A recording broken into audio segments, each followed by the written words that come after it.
We are live. Ladies and gentlemen, please rise as you're able and join me in the welcoming of City Council and the playing of the national anthem and the reading of the invocation.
Would you please remain standing if you're able as I read the invocation to begin tonight's meeting. As we come together today, we recognize the great responsibilities laid upon us. Our council will always strive to understand the needs of the people we serve and to use power wisely and well. Our purpose is to establish and maintain a city of prosperity and righteousness where freedom prevails and where justice rules. Let us also not forget those who've served our community and who are no longer with us so that we continue to do the work that we must in their memory. Please be seated.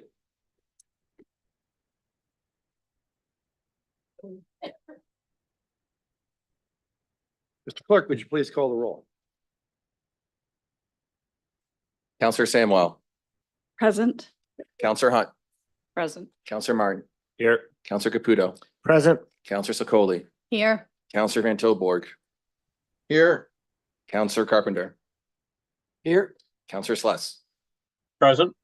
Councillor McCreary, Here. Councillor Sullivan, Present. and Mayor Davis. Present. Through the chair, roll call's been taken. Thank you, Mr. Clerk. Does anybody have a peculiar interest and need to declare regarding any item on tonight's agenda? Please physically raise your hand. Seeing no raised hands, we'll now move into the separation of items. The following items are already separated. And that's 13.3.7, the Brant County Health Unit integration, as there is a proposed amendment. Are there any other items contained within the committee reports that members would like separated for discussion purposes? Councillor Sokoli. Yes, I'd like to separate 13.5.2. That's the zoning bylaw amendment for 7579 Erie Ave.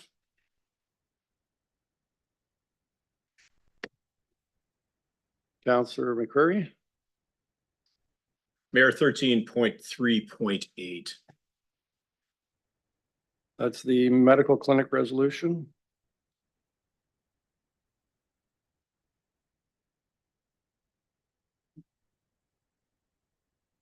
I'm going to ask for 13.1.2.1.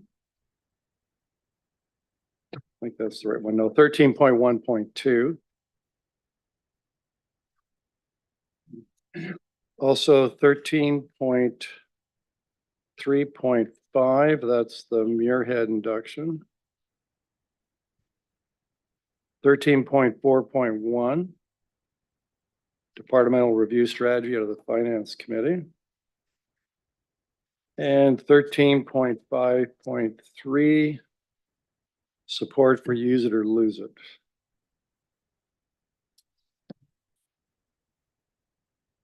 Anything else? I think I covered it. All right, Councillor Scully, if you please move the motion, to approve all items in the committee reports that have not been separated for discussion. Will do. Moved by myself, seconded by Counselor Sullivan, that all items contained in the committee reports not separated for discussion purposes be approved. Right, before we take the vote, Mr. Clerk, would you please read the title of the items we're voting on? From the Committee of the Whole Operations Report, item 13.11, Civic Center Emergency Repairs Update. 13.121, Joint City County Services Committee Background Update. 13.123, Community Physician Recruitment 2023 Program and 2024 Action Plan. 13.124, Explore City County Shared Opportunities for Vehicles for Hire. 13.13, Police Station Task Force Report. 13.14, City of Brantford Drinking Water Quality Management System 2023 Annual Update. 13.15, 2024-2028 Corporate Energy Management Plan. From the Social Services Committee Report, Reaching Home Investment Plan 2024 -205. From Committee of the Whole Planning Administration Report. 13.31, Brownfield Sites Community Improvement Plan Update Work Program. 13.32, NG 9-1-1 Complaint Data Recorder Non-Competitive Procurement. 13.33, Brantford Accessibility Advisory Committee Report. 13.34, Brantford Immigration Partnership Annual Report. 13.36, Ontario's Economic Prosperity. From the Finance Committee Report. 13.42, Update on Capital Projects. 13.43, First Quarter Casino Update from the Planning Committee. 13.51, Zoning Bylaw Amendment TZ-01-24, 310 to 320 North Park Street.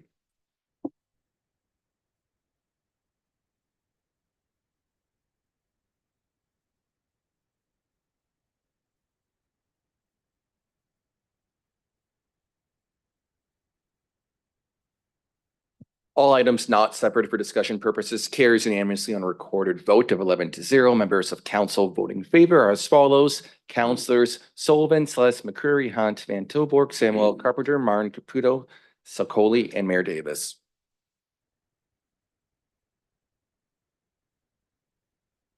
All right, before we deal with our ordinary business, we're going to have the annual meeting of the Brantford Local Housing Corporation. And there is a preamble that I'm going to have to read to provide an explanation. So good evening and welcome to the Brantford Local Housing Corporation Annual General Meeting. The Brantford Local Housing Corporation was established on December 14th, 2000.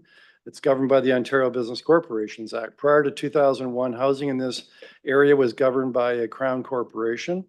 As part of the delegation of authority to the municipal level under the Social Housing Reform Act, which has been replaced by the Housing Services Act, the province of Ontario created the Local Housing Corporation. On May 9, 2001, a unanimous shareholder declaration was adopted, which declared that the business and affairs of the Local Housing Corporation will be managed and supervised by the city through the Social Services Committee. Members of the Social Services Committee serve as the board of directors for the Local Housing Corporation, and the City of Brantford is the sole shareholder. The LHC is a corporate entity that is subject to and must comply with the provisions of the Business Corporations Act. And one of those provisions is the requirement for the shareholders to hold an annual general meeting, which is what we're doing tonight. The Brantford Local Housing Corporation currently owns 13 properties, totaling 863 units in the City of Brantford and the County of Brant. These units were downloaded from the province of Ontario to the City of Brantford as the service manager in 2001. These are the oldest residential units, built predominantly in the late 1960s and 70s. So you can imagine the work that goes into these units to maintain them in a good state of repair for the citizens of the City of Brantford and the County of Brant. Management of the LHC housing portfolio is provided through the Housing and Homeless Services Department of the Community Services and Social Development Commission. The LHC portfolio consists of high-rise and low-rise apartment buildings, townhouses, and detached houses. We are currently selling off the detached houses upon tenant vacancy in order to facilitate the creation of additional higher density units. There are over 2,600 residents made up of households of families with children, singles and couples without dependents, and seniors who call these buildings home. These households pay rent geared to income, which is approximately 30% of gross monthly household income. Social assistance recipients pay rent based on social assistance rent scales. Housing and Homelessness Services staff provides day-to-day property management, rent collection, building maintenance, lease enforcement, and capital asset management functions. Tenants living in LHC units have a range of housing stability support requirements that may include eviction prevention services, mediation, and problem solving in order to remain successfully housed. Councillor Samuel, can you please move item 6 and state your seconder? You'll have to read it. Moved by myself and seconded by Councillor Carpenter.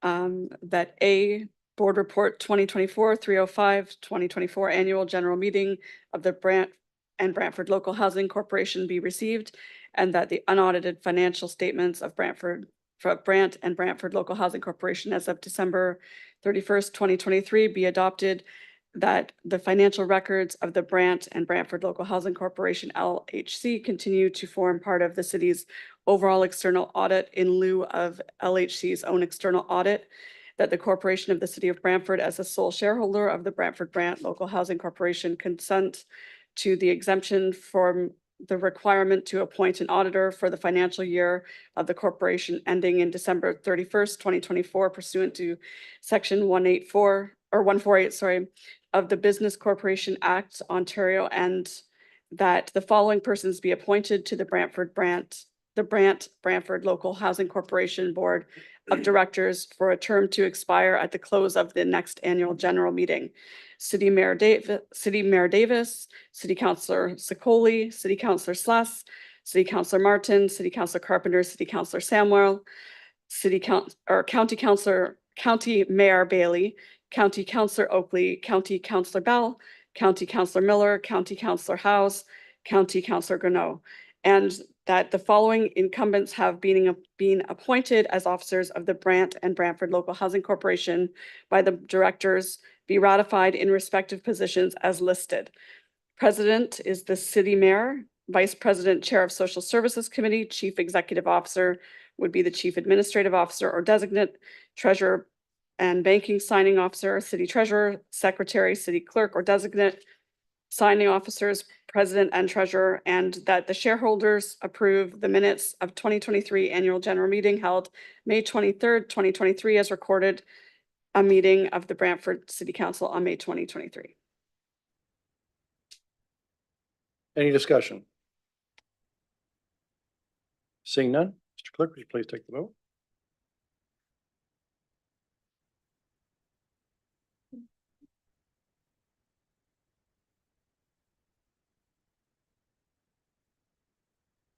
Item 6.1 carries unanimously on recorded votes. Members of council voting in favor, Councillors Sullivan, Celeste, Curry, Hans Van Tilburg, Samuel, Carpenter, Martin, Caputo, Sicoli, and Mayor Davis.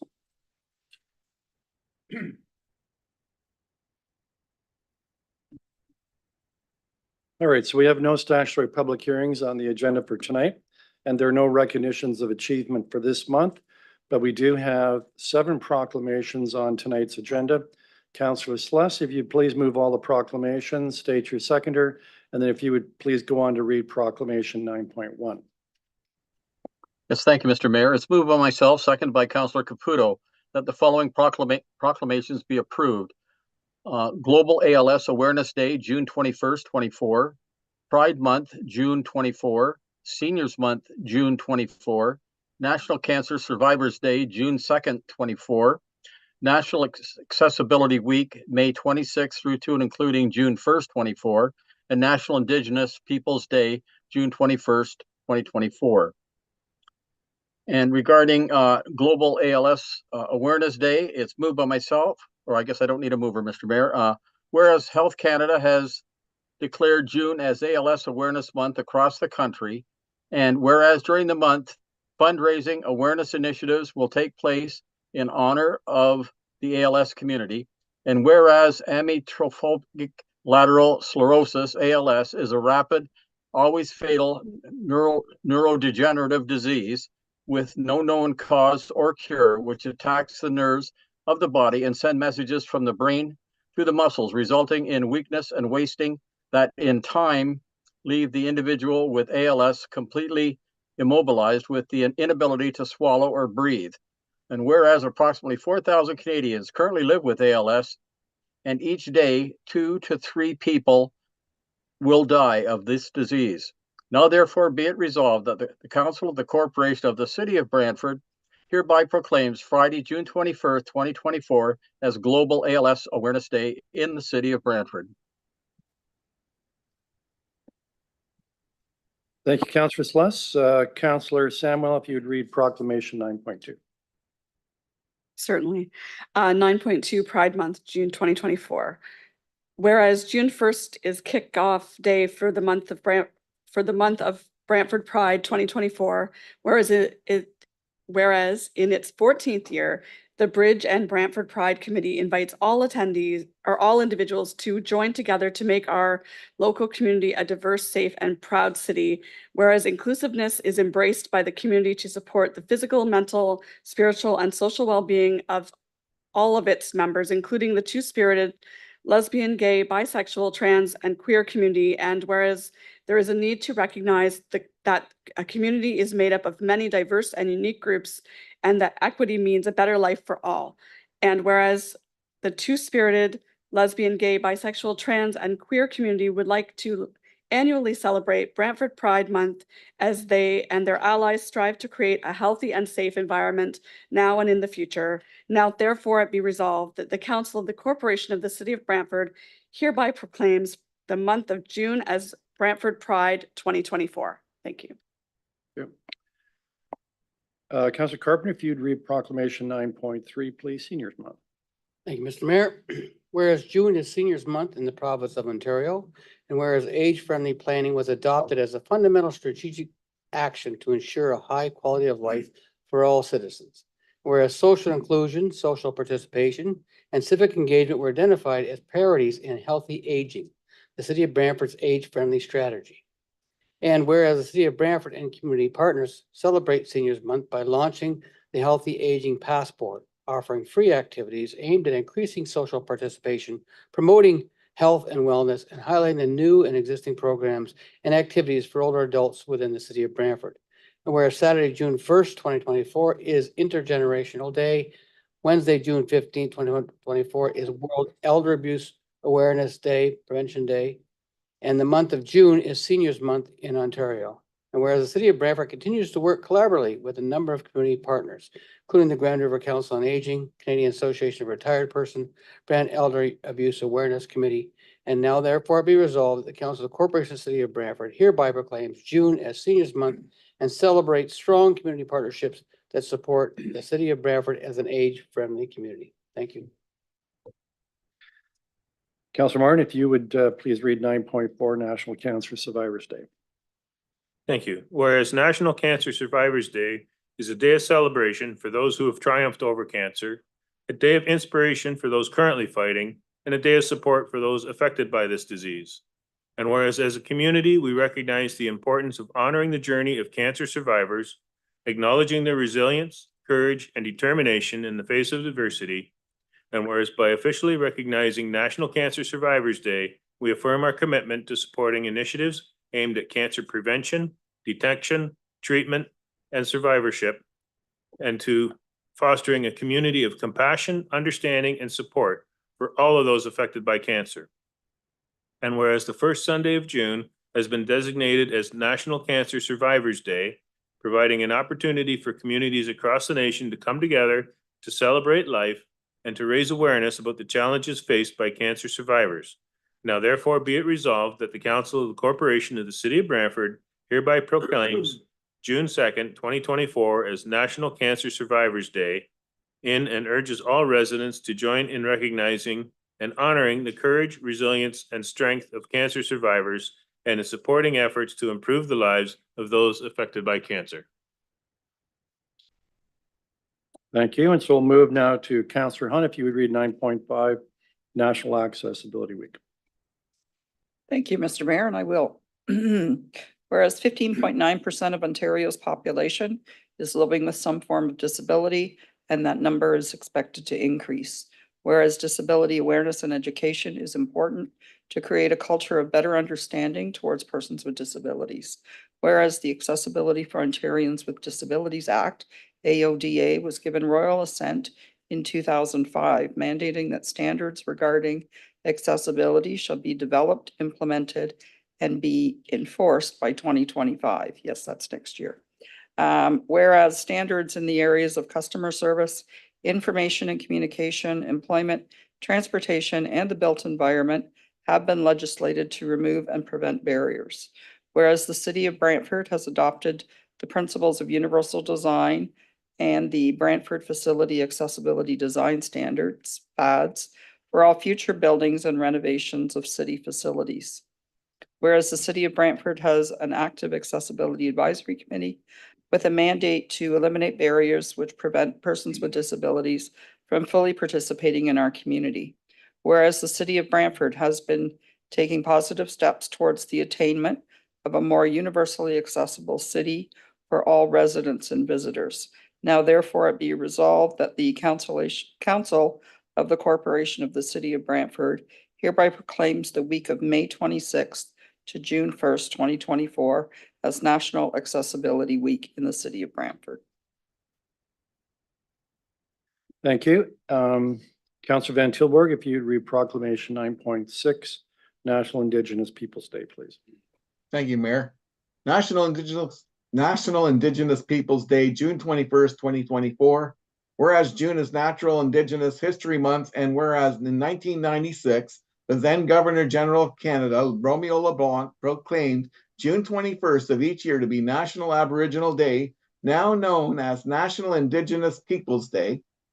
Following consultation and statements of support from various Indigenous groups, and whereas National Indigenous Peoples' Day was established as a special day to celebrate the unique heritage, diverse cultures, and outstanding contributions of First Nations, Inuits, and Métis peoples in Canada, and whereas the First Peoples in Canada have and continue to contribute to the development and future of this incredible country, whereas June 21st, the summer solstice is the longest day of the year and a significant cultural importance for Indigenous peoples, and whereas the City of Brantford is home to over 10,000 people who identify as Indigenous and whose culture and unique heritage are an important part of what makes this community a beautiful and diverse.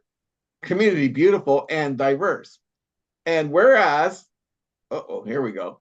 And whereas, my screen has just went blank. Give me a moment here. And whereas, I do not see it.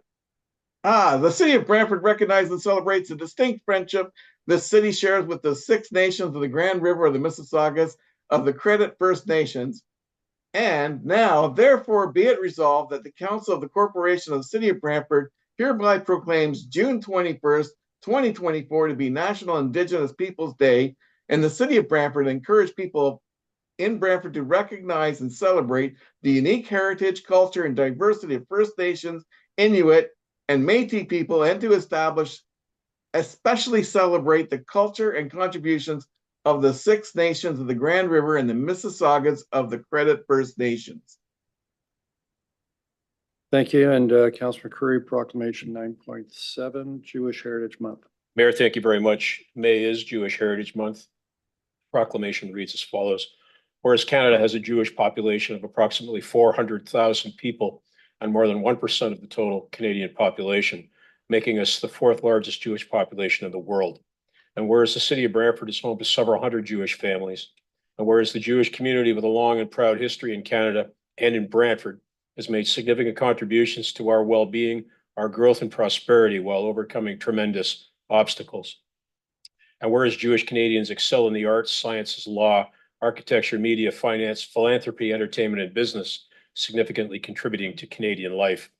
And whereas in 2018, the Parliament of Canada adopted Bill 232, an act respecting Canadian Jewish Heritage Month, designating the month of May as Canadian Jewish Heritage Month, thereby recognizing the important contributions that Jewish Canadians have made to Canada's social, economic, political, and cultural fabric.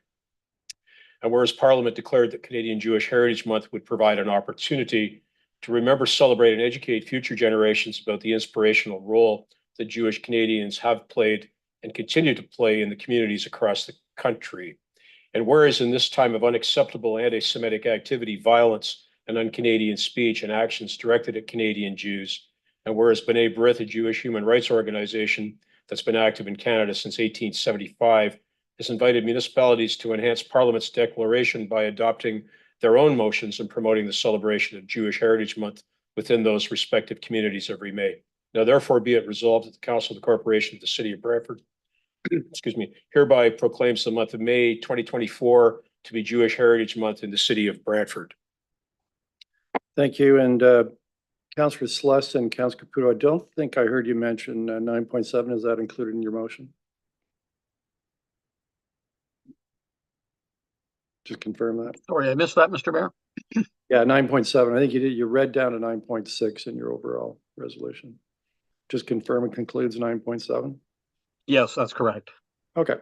All right. So now I'll call the vote on all the proclamations.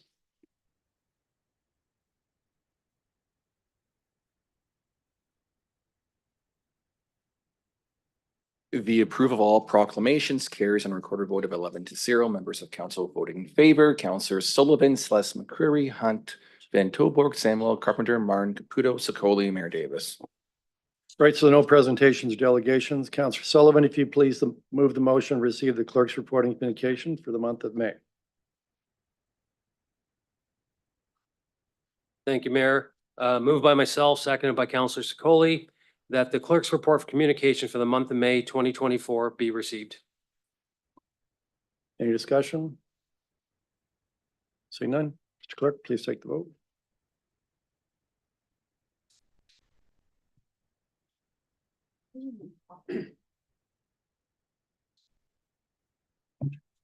The clerk's report on communication carries on a recorded vote of 11-0. Members of council voting in favor, Councillors Sullivan, Sless, McCreary, Hunt, Van Tilburg, Samuel, Carpenter, Martin, Caputo, Sokoli, and Mayor Davis.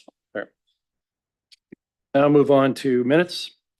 Councillor Hunt, would you please move the motion to adopt the minutes listed on the agenda and state your seconder? I will, thank you.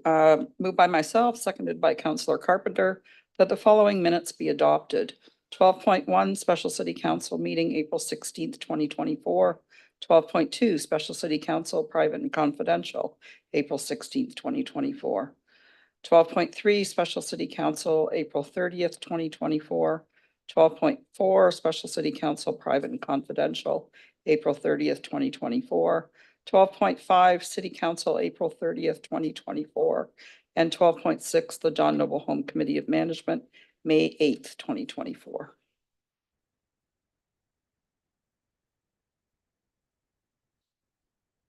Any errors and omissions on the minutes?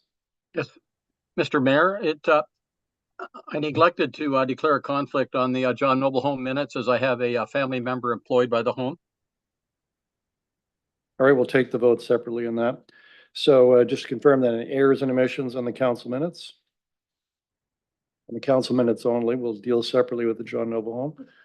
All right, let's take the vote on that, please, Mr. Clerk.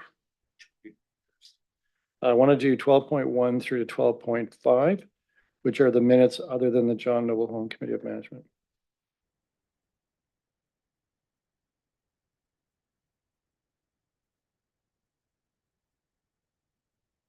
All the minutes excluding the John Noble Home minutes carries on a recorded vote of 10-1. Members of council voting in favor, Councillors Sullivan, Sless, McCreary, Van Tilburg, Samuel, Carpenter, Martin, Caputo, Sokoli, Mayor Davis. Members opposed, Councillor Hunt.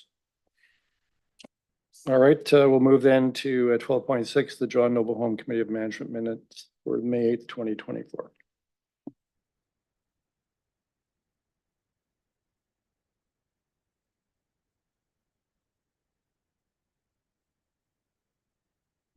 The John Noble Home minutes carries on a recorded vote of 10-0, noting Councillor Sless's conflict. Members of council voting in favor, Mayor Davis, Councillors Sokoli, Sullivan, Caputo, Martin, McCreary, Carpenter, Hunt, Samuel, and Van Tilburg. Great, we'll move on to committee reports. Councillor McCreary, if you please read the motion, place all separated items from all the committee reports on the floor. Mayor, thank you. Moved by me, seconded by Councillor Martin. So moved. Thank you. The first item that we have to deal with is 13.1.2, which is the Joint Services Committee report. And in particular, in reference to the committee background update. So I asked for that to be separated. Just wanted to confirm for the viewing public that this was a process we began back in October. And at that time, there were 6 members of each of the city council and 6 members of the county council. We came together in October and we created a list of about 12 items that we wanted to, 12 potential initiatives that we wanted to discuss further with a view to providing services to all of the residents of this area in a more efficient, mutually beneficial manner. Things like automated speed enforcement, green bin, that sort of thing. Then the county indicated to us early this year that they wanted to take some of those items off the discussion list. So we had another meeting, it's about a month ago. And at that time, we made adjustments to the list of items that were going to be discussed. There were a number of items that the county wanted removed, such as green bin organics, automated speed enforcement. And there are several that we wanted added on or further defined. And so we arrived at a list, the committee, we arrived at a list of, it's about 6 action items that we thought merited or warranted further exploration, investigation, discussion by the committee and hopefully by both the city and the county council. For example, an item that remained on the list or after the end of that meeting was the issue of transit and transit linkages between our 2 communities. Another one was the road linkages between our 2 communities, and in particular focusing on linkages for the West Branch Shellard Lane area to the rest of the city and also to the 403. And the idea behind that, and also Apps Mill was confirmed to be on one of the items to be discussed further.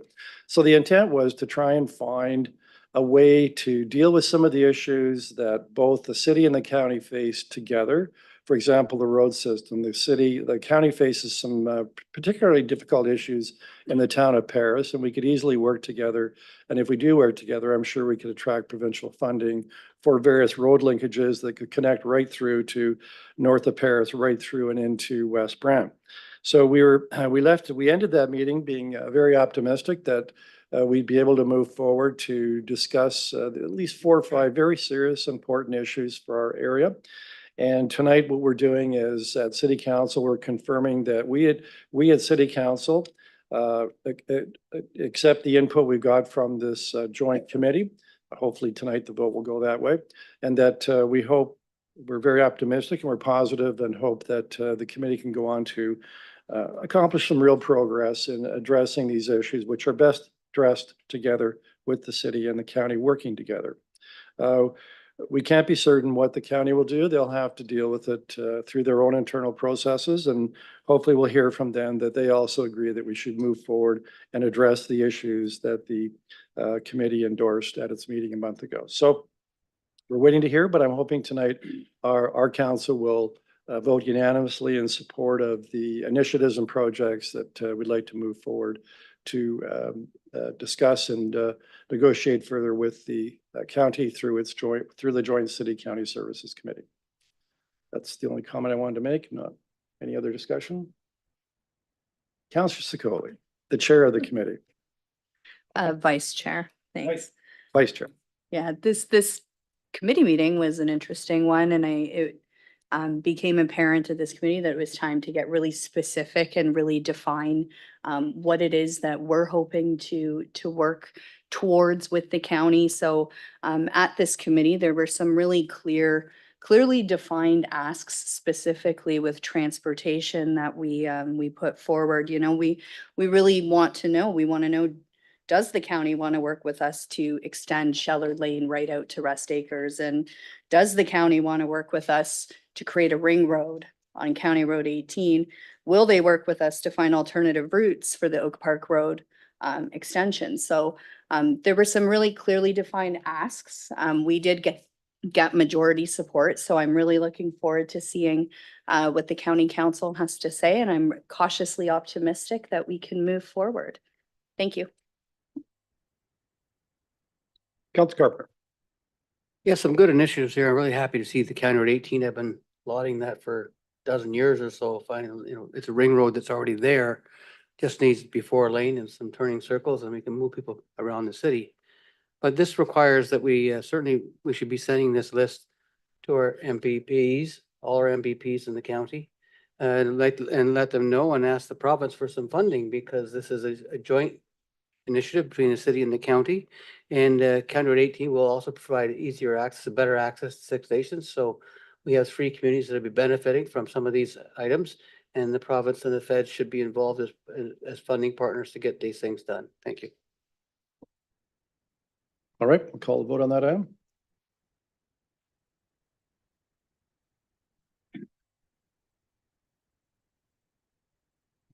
Item 13-122 carries unanimously on recorded votes. Members of council vote in favor. Councillor Sullivan, Celeste McCreary, Hunt, Van Tilburg, Samuel, Carpenter, Martin, Caputo, Sokoli, Mayor Davis. The next item is item 13.3.5, the induction of Brantford's first mayor, William Muirhead, into the Wall of Recognition. I asked for that to be separate. I wanted to give the council an update on that and hope that we endorse this tonight. I have spoken to the direct descendants of William Muirhead, who live in Vancouver, and they will be in Brantford the last week of June. So we're hoping that if this is approved tonight, we'll be doing the induction at the council meeting on June 25th at 5 o'clock. We were also able to locate actually a copy of bylaw number 1, which was the very first bylaw of the then town of Brantford, which was signed by William Muirhead. The other thing that worked with there was some discussion at Committee of the Whole where the actual original oil portrait and musket will go. And the family has asked that before we make our final decision on that they have some input. They'd like to be able to come to City Hall and see what the options are. And so we'll do that when they're here in June. And the actual oil portrait and the musket will be placed either in this council chamber lobby or somewhere else in City Hall that meets the approval of the direct descendants, since they are donating the oil portrait and musket. So looking forward to a pretty special night or evening on June 25th, when hopefully, if this is passed tonight, we induct onto our Wall of Recognition the first mayor of Brantford. With that, I'll call the vote.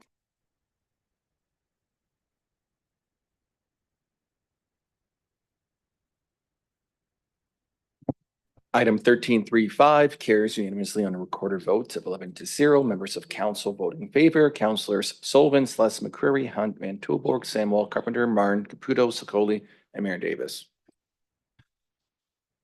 So we now have item 13.3.7, which is the Brown County Health Unit integration. And that's because I intend to put an amendment on the floor. So I'll turn the chairing over to Mayor of the Month, Councillor Martin.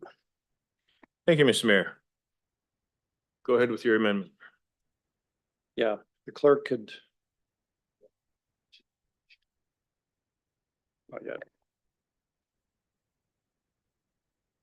Oops. Yeah, so the motion seeking a seconder is that Clause B of item 13.3.7 be struck and replaced with the following. First of all, Clause B was the section that said we did not approve the merger. To replace that with the following resolution, which is to be divided and separated from the, just get that away, from the divided, separated from the main motion, therefore treating it as a separate standalone resolution. The Council of the Corporation of the City of Brantford insists that the proposed merger of the BCHU and HNU, that's Haldimand Norfolk Health Unit, not proceed without the informed consent of the City of Brantford. B, the decision whether to consent to the proposed merger shall be deferred until the Brown County Health Unit has provided the information requested by Councillor Dan McCreary in his email dated May 27, 2024. I believe a copy will be attached, and all of us received a copy of that yesterday. C, if the BCHU should proceed with the merger without the informed consent of the City of Brantford, then the Council of the City of Brantford will consider whether to unilaterally withdraw from the merged health unit and will further consider whether to suspend its financial contribution to the merged health unit. And D, that the clerk be directed to forward a copy of this resolution to the Honorable Will Boma, MPP for Brantford Brant, the Honorable Bobby Ann Brady, MPP Haldeman Norfolk, Her Worship Amy Martin, Mayor for Norfolk County, the Honorable Sylvia Jones, Minister of Health, and the Honorable Doug Ford, Premier of Ontario. By seeking a seconder? Second by Councillor McCreary. Okay. Did you wish to speak to it? Yes, I'd like to speak to it. So this is, we had, the resolution that's on the floor primarily is us asking staff to give us a report on embedding. And we added into it at the committee of the whole, a section that said we were opposed to the merger. And since then, we've received a high-level overview from the health unit. It is very high level, what it is they hope to accomplish. However, that did not address three main concerns I have. And they are, one, what will the representation be for the city of Brantford on a merged health unit committee? The other issue that I have great concerns about is what will happen to the Brant County Health Unit assets, and I'll talk about this in a minute.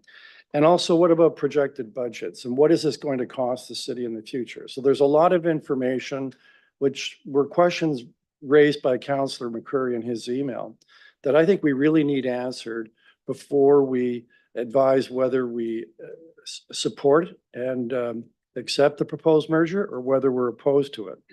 And so I'll go back and deal with some of those individually. Since we're likely going to be paying, based on population, something close to 1/2 of what we call the local cost for the public health unit, I think it's critically important that we have representation on the proposed merged board that's proportional to what we're paying. If all we have is one representative and Haldeman has one representative, Norfolk has one representative, the County of Brant, then that is not going to provide us with effective representation representing the amount that will be contributing to this potential merged unit. And so without the proper number of board members on the merged board, it would be in effect be taxation without representation. I'm also very concerned about what will happen to the Brant County Health Unit assets, the building on Terrace Hill Street, the parking lot, which the County of Brant and the City of Brantford over the course of time have essentially paid for. What will happen to those assets? Will Haldeman and Norfolk obtain a 25% interest in those assets, or will they be dealt with separately and addressed differently? For example, when we merged Grand Bridge Energy, we dealt with the assets that we brought into that particular merged corporation to ensure fairness.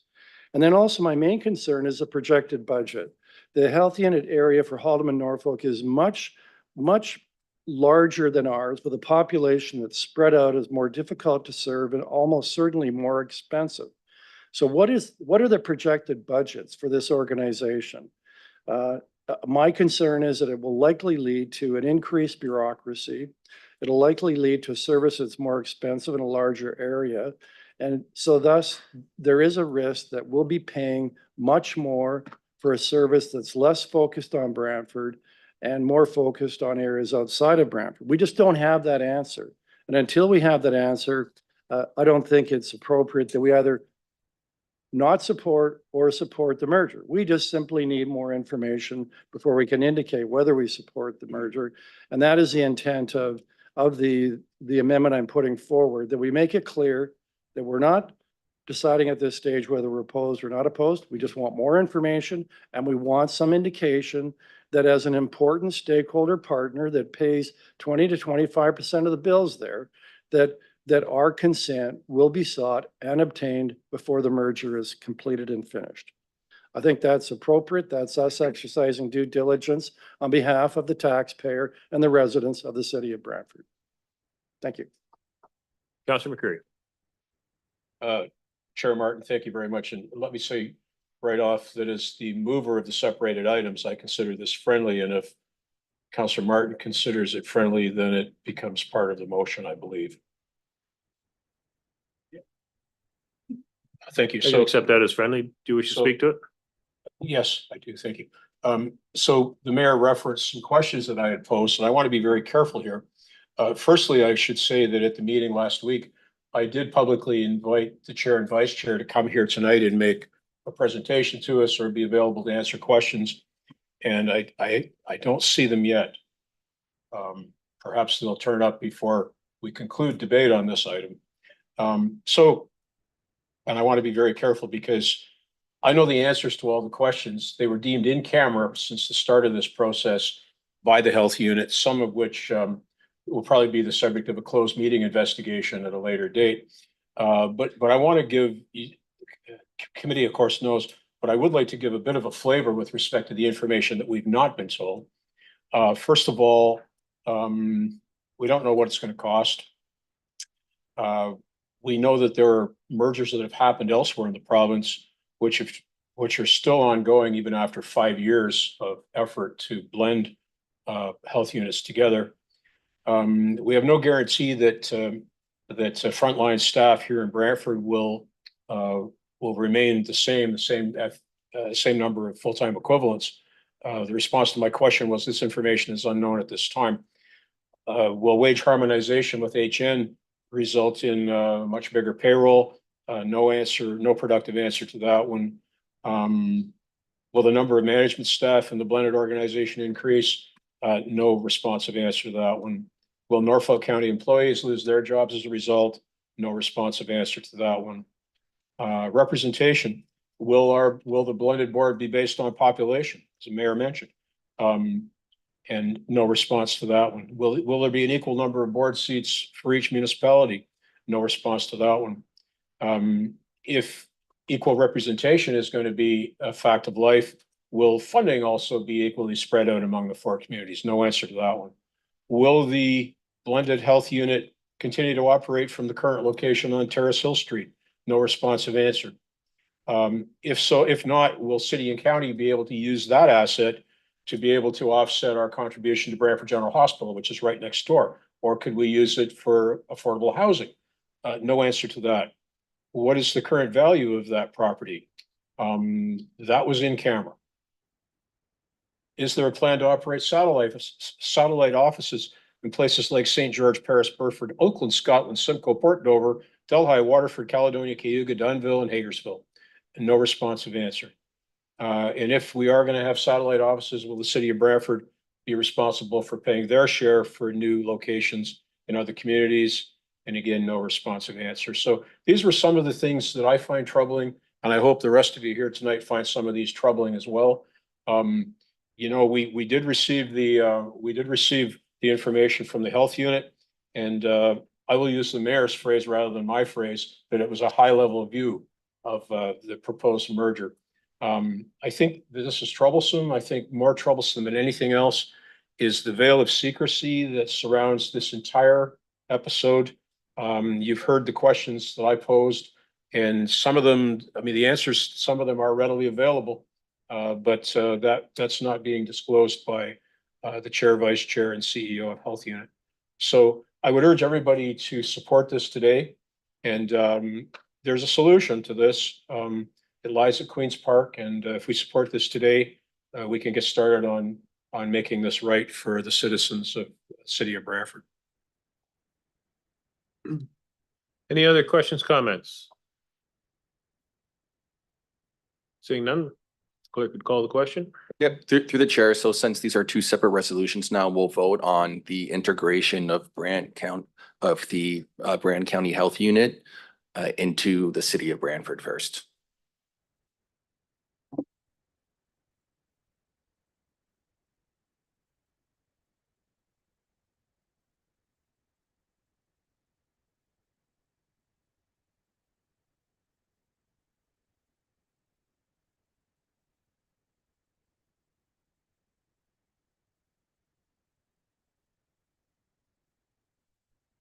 That resolution carries on a recorded vote of 10-1. Members of council voting in favor: Councilors Sullivan, Celeste, McCreary, Hunt, Van Tilburg, Samuel, Martin, Caputo, Sicoli, Mayor Davis. Members opposed: Councilor Carpenter.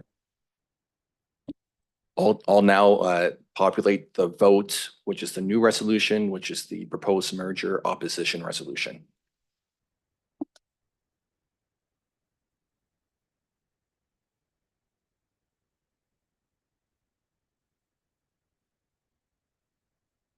And that resolution carries and recorded vote of 10-1. Members of council in favor, Councillors Van Tilburg, Samuel, Hunt, McCreary, Martin, Slusk, Caputo, Sullivan, Sokoli, Mayor Davis. Members opposed, Councillor Carpenter.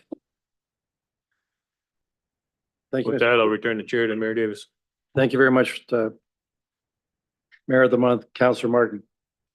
So we'll move on to item 13.3.8. This is the medical clinic resolution. Councillor McCreary, you asked for this to be separated. Indeed, I did, Mayor, and thank you very much. And I want to thank committee for their support for this at Committee of the Whole. This could be a watershed type of event for the city of Brantford. Councillor Carpenter alluded at our Committee of the Whole meeting to the fact that the County of Brant actually has a model for this, and he's quite accurate. This, in its simplest form, would allow the city of Brantford to own a building, that being the most important thing. And again, it's a point that Councillor Carpenter has raised a number of times. It's imperative that we own the building here and that it not be left as a leasehold with a third party. Just as Councillor Carpenter has made the point in many circumstances past about our need to own some of our rental buildings of a residential nature. So you look at the need for doctors, you look at the ability of us to compete with other communities to attract doctors. And although we think that we are the cats behind here in Brantford, and as Wally would say, the center of the universe, if you're a young doctor starting out, it's not necessarily about the community, it's about dollars and cents and the ability to get up and running in a hurry. And I think this gives us a leg up. Physician Recruitment Committee agrees this gives us a leg up, and I look forward to everybody's support on this again tonight, Mayor. Councillor Samuel. Thank you. Through you, Mr. Mayor. I find this resolution very interesting. I do have a question, though, for staff. I was wondering if facilities such as this could be located at a building such as 25 William Street or the 264 Erie Ave property. To you, Mr. Chair, Brian Hutchings, CEO. Yes, if you look at the resolution, there's a clause A, which talks about 3 or 4 specific properties of the city, but also there's another properties which may be acquired by the city of Brantford. So we'll be working to see if those properties may be conducive to putting doctor's office in. Thank you. I think that's a great idea. Councillor Carpenter. Yes, one of the facilities I'd like to highlight is the city's tourism center that's no longer a tourism center, but has lots of office space and has the map in the beginning of it on the floor of the city of Brantford. And it's fully accessible. The doors are fully automatic. It's already equipped. It meets all the standards. It would be an excellent location for such a health hub to participate in. We already own the building. We don't have to buy something. Thank you. All right, see no other raised hands, call the vote.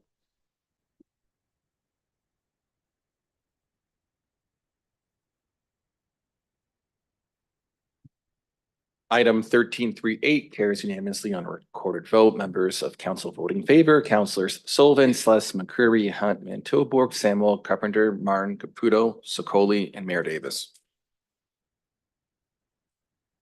Okay, we'll move to item 13.4.1. That's from the Finance Committee report. It is the departmental review strategy. And just so the public knows, when we go through our annual budget process, we don't really have the time to be able to take an in-depth review of each department. And I think we've realized over the course of time that that's an important piece of an in-depth departmental review. That's an important piece of being a responsible municipal government.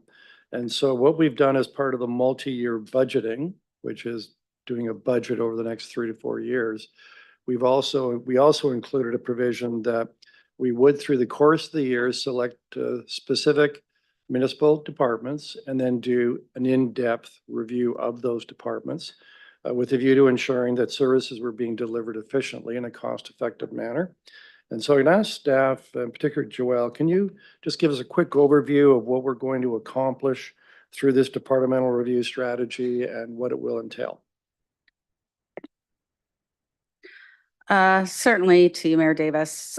So as you alluded to, the overall goal of this requirement of the multi-year budget policy was to provide an avenue outside of the estimates process to allow council to take a deeper look into the services on a rotational basis that the city provides. So the purpose of the report that we brought to the Finance Committee earlier this month was to outline a staff recommended framework of the information that would be provided to the committee by staff as part of their review.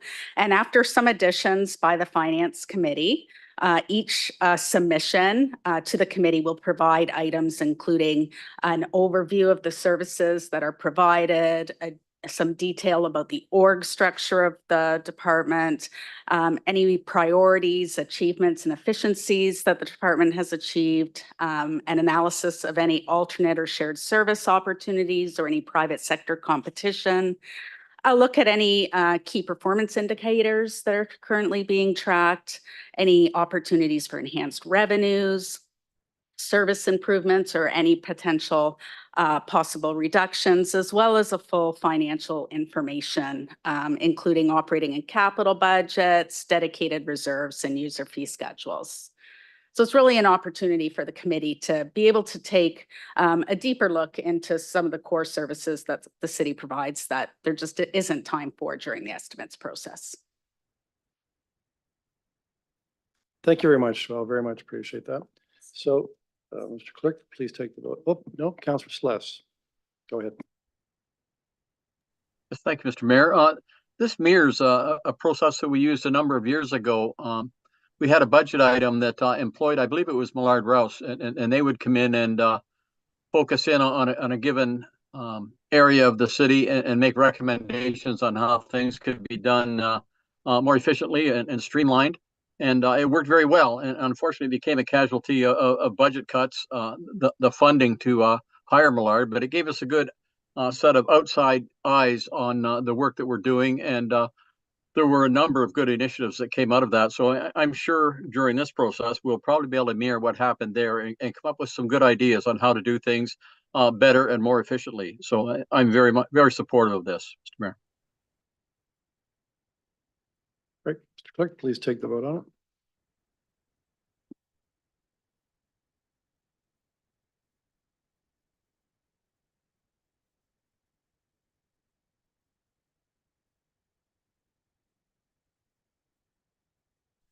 Item 1341 carries unanimously on recorded votes. Members of council voting in favor, Councillors Van Tilburg, Samuel, Hunt, Carpenter, McCreary, Martin, Sless, Caputo, Sullivan, Sokoli, Mayor Davis. All right, we'll move on to item 13.5.2, the zoning bylaw amendment for 7579 Erie Ave. And Councillor Sokoli, you asked for this to be separated. I did. Thank you, Mr. Mayor. I've asked for this to be separated because I don't agree with the refusal. I believe that that purpose-built rentals are extremely important and needed.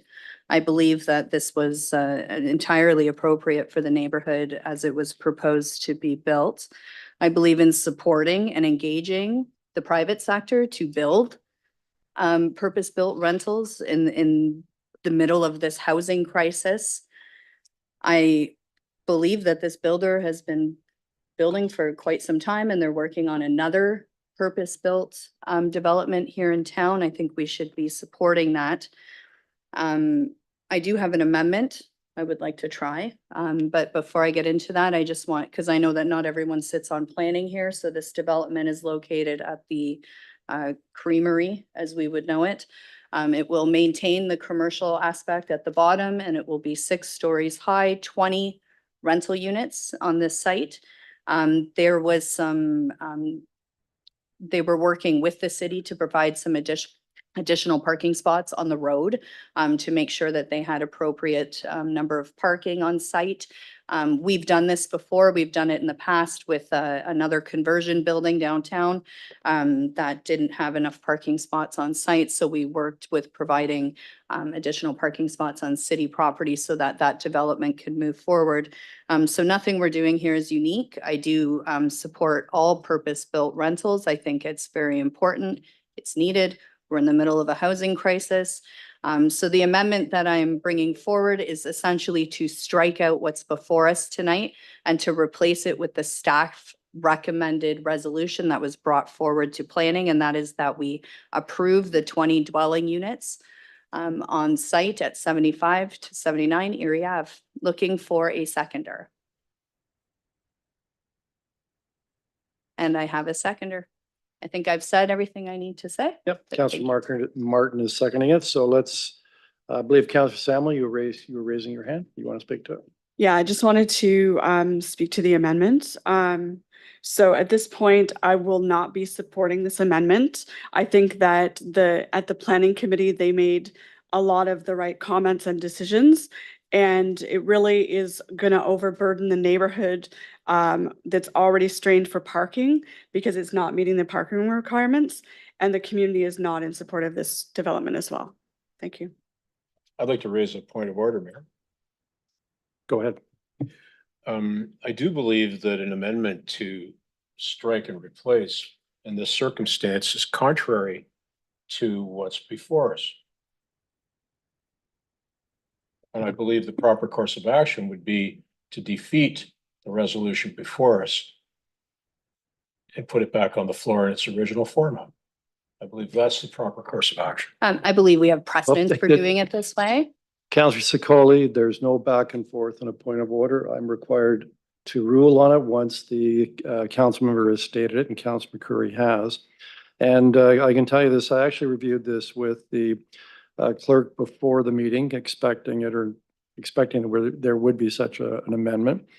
And the motion to strike and replace is in order so long as the words to be inserted must in some way be related to or address the same issue as the words to be struck out. And they do by the converse. That's 1259 Robert's Rules of Orders. And additionally, a motion to amend by striking out or entire paragraph, section, or article and inserting a different paragraph for the unit is in place. It's called a motion to substitute. So there is precedent for that. And I think, I believe the clerk told me there is a prior example of having done this several years ago. Yeah, through the chair, the most recent time we used the motion to strike and replace was at October 24th, 2023 council meeting. Yeah, all right.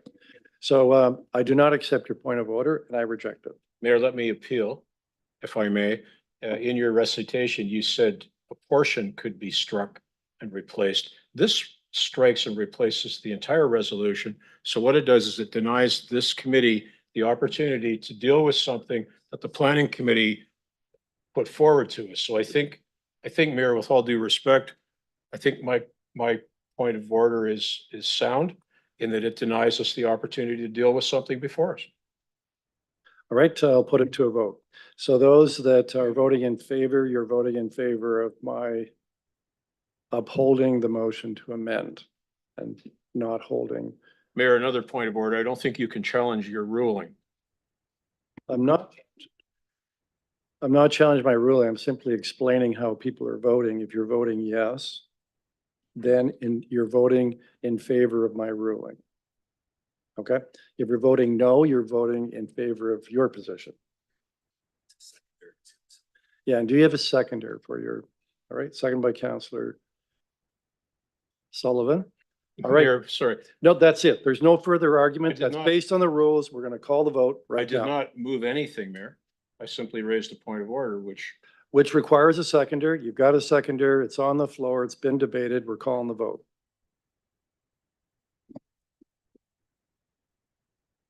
Through the chair, so there was a formal appeal of the chair, which is why Mayor Davis had indicated that. And under the procedural bylaw, anytime that the decision of the chair is appealed, it requires a mover and a seconder, and the motion that's put before the committee is that the decision of the chair be sustained. In addition, a tie vote also sustains the decision of the chair.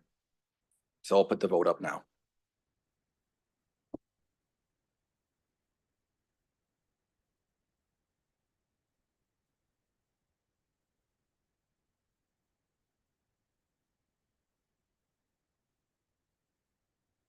That the decision of the chair be sustained carries on recorded vote is 6-5. Members of council voting in favor, Mayor Davis, Councillors Secoli, Caputo, Sless, Marn, Hunt. Members opposed, Van Tilburg, Samuel, Carpenter, McCreary, and Sullivan. Right, any further debate on the amendment? Councillor Scully. Just before we vote, I would like to point out that it'd be hypocritical for us to deny the space solely on parking. We've approved many times before 0.75 parking spots per unit. We've done this time and time again. I don't know why it's an issue here. And I would like this council to strongly look at this with open mind. prior to this application going to the OLT.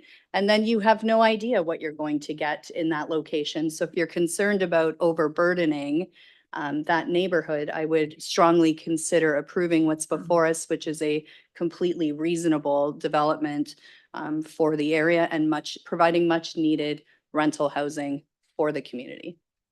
Councillor Hunt. Thank you. And through you to staff, Nicole, this, please, I don't sit on the planning committee. This had a positive staff report at the planning committee. Through the chair to the Councillor Nicole Wilmot, Acting Commissioner of Community Development. Yes, it did. And so, and we've run into this before. So if we turn this down and the developer takes it to the OLT, the city, we are in then a position of having to defend against an appeal to the OLT where the developer has a positive staff report from our staff. Through the chair to the councillor, that's correct. And correct me if I'm wrong, but that requires us then to hire an outside consultant to defend against the appeal to the OLT. Yes, that's correct. And so the costs associated with that would be in the neighborhood of,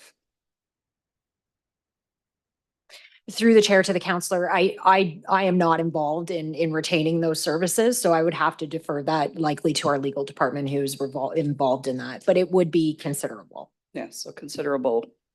And the likelihood that the developer will get a positive ruling at the OLT based on current provincial mandates for housing, specifically residential housing, is likely going to go in their favor. So this is delaying the project, as Councillor Sicoli has outlined, but also likely going to cost the city significant money. Thank you. Councillor Sullivan to the amendment.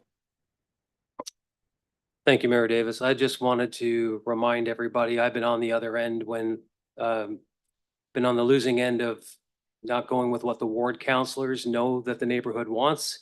And in this situation, I'll be supporting what the ward councilors want.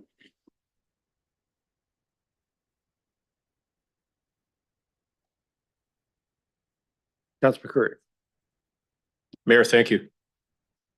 I too will be supporting the ward councilors. I spoke with both of them. They feel very strongly about this. And I think it's important in this case that we do that. I will point out to members of the committee that there are reasons why planning committee turned this down. We don't consider it good planning. We think it offends the character and culture of the neighborhood. It's too much. As a friend of mine would say, it's like trying to squeeze 5 pounds of sugar in a 2-pound bag. And it does not provide adequate parking. So I'm satisfied with what the planning committee did. And I think the planning committee voted with one in opposition to what's before us, or what was before us today. So I will support the ward councilors, and the clerk will need to remind us exactly how we should vote to get what we want out of this. And perhaps the clerk could also say then what happens when the amendment fails. Thank you. Well, that's actually up to the chair. I can tell you this. So if you're voting yes, you're voting in favor of the staff resolution, the staff recommended resolution, which was to approve the application. So if that's turned down, if the amendment's turned down, what is then left is the resolution that came from the planning committee, which was to not approve the proposal. Okay. So we do have speakers virtually. I'm going to go to Councillor Van Tilborg, then Councillor Sluss. Thank you for clarifying that, Mayor Davis. I am getting very confused by this. I thought it would be easier just to vote for it or vote against it. But so with the amendment, we'll have to vote technically this down in order to vote to support the results of the planning committee. Yes, the planning committee voted this down, and for a number of reasons. And we just approved actually a significantly larger development that provided all the necessary amenities with no amendments whatsoever. And that went through. So with regards to this one, I think one of the biggest pitfalls is the parking is being supported by using city-owned space, city-owned commercial space, a side street space. There's 3 spaces there. The other part is that there's not enough actual parking for the tenant units in the building. Why is that a concern? Well, because it's in an area of the city that has homes that were built in the times of the horse and buggy, and they don't even have parking spots in their houses. And some of those homes can't have a parking spot built on them. So they must park on the road. And so for us to say that we're going to put an apartment building into the area without supplying enough parking for every unit that could possibly be in there, let alone we're going to use up the existing commercial spaces for parking for commercial, that is one of the major reasons and the main reason why a lot of people came out to oppose this development. The other part is by trying to get the extra number of units and the extra floors and the extra other items, is that the setbacks are all incredibly reduced from, I think it's like 1.5 meters down to 0.045, like almost nothing. So we're trying to do everything in this one apartment building. And the truth is, they could have brought us a proposal that met every single needs and every existing zoning condition without these amendments and provided rental units and parking. And so without going on to the commercial or the city-owned lots. So that's why I'm, gosh, we've got to think this one through again, voting down the amendment currently on the floor. And I hope we don't get confused by that. If you're, I guess in this case, if you're supporting what we did at planning, is to vote this down and then go to the next portion and vote it through. That's correct, Councilor Ventilo. So, Councilor Sloss. Thank you, Mr. Mayor. Actually, Councillor Van Tilburg really, I guess, expressed my views, and my concern is the parking, and it's not so much. And I realize we've reduced parking requirements in other areas of the city to accommodate and get them get something built. But in this case, as was stated, we're putting in a brand new building in a very old existing neighborhood that, for the most part, don't have driveways. And so they rely on that street to park on. And now we're building something and creating brand new places to live, again, with, in essence, no driveways. So we're taking a problem that is already a problem and just making it worse. So I can't support this, but I certainly can support the ward councilors because I think they're making the right call on this. It's unfortunate. If they took a floor off that building, they'd probably be in not bad shape. But I think it was said earlier, trying to jam too much on too little, and you end up butchering a neighborhood for no good reason other than to try and squeeze out 4 more units. So I won't be supporting the amendment, but I will be supporting the report coming from the planning committee, Mr. Mayor. Thank you. Right. Next on the speakers, Councilor Martin. Thank you, Mr. Mayor. A question through the staff. Is this in an intensification corridor? Through the chair to the councillor, yes, it is. And what is the ratio of parking spaces to units? So the required parking on the site is a total of 23 parking spots. What is being proposed is 21, utilizing 3 existing on-street parking spaces. So 18 on site, 3 on street. Okay, thank you. This reminds me of a building that went up, that's been proposed for West Street and Morton, and I opposed it because the neighborhood opposed it, but council saw fit to pass it. Partly because it's on an intensification corridor and it's much needed rental housing.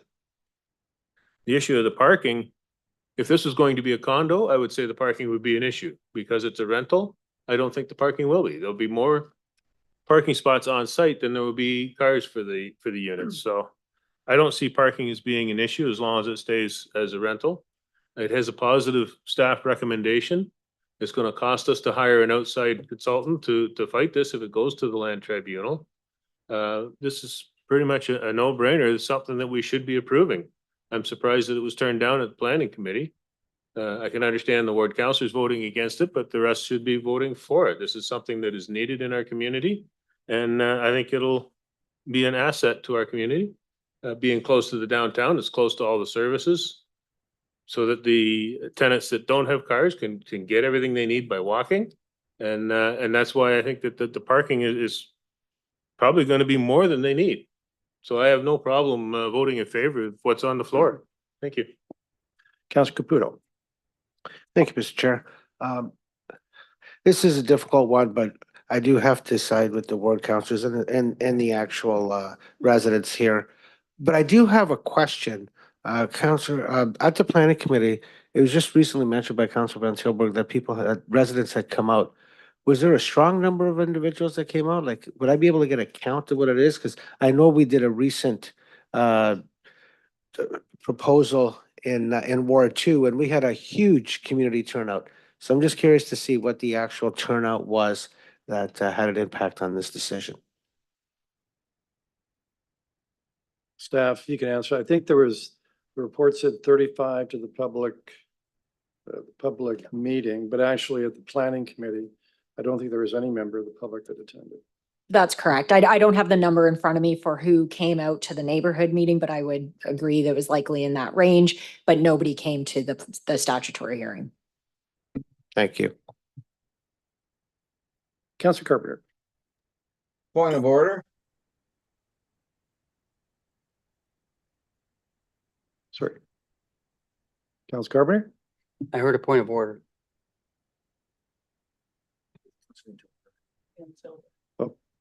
Van Tilburg, Councilor Van Tilburg, did you say point of order? Yes, I did. It was stated that no figures were available for the meeting. I just wanted to say that is what was put forward from that public meeting from staff. Right. And I want that heard because there was an assumption of a number. I think they said Councilor Van Tilburg, and of course he would have been there. The neighborhood meeting, there was about 35 residents.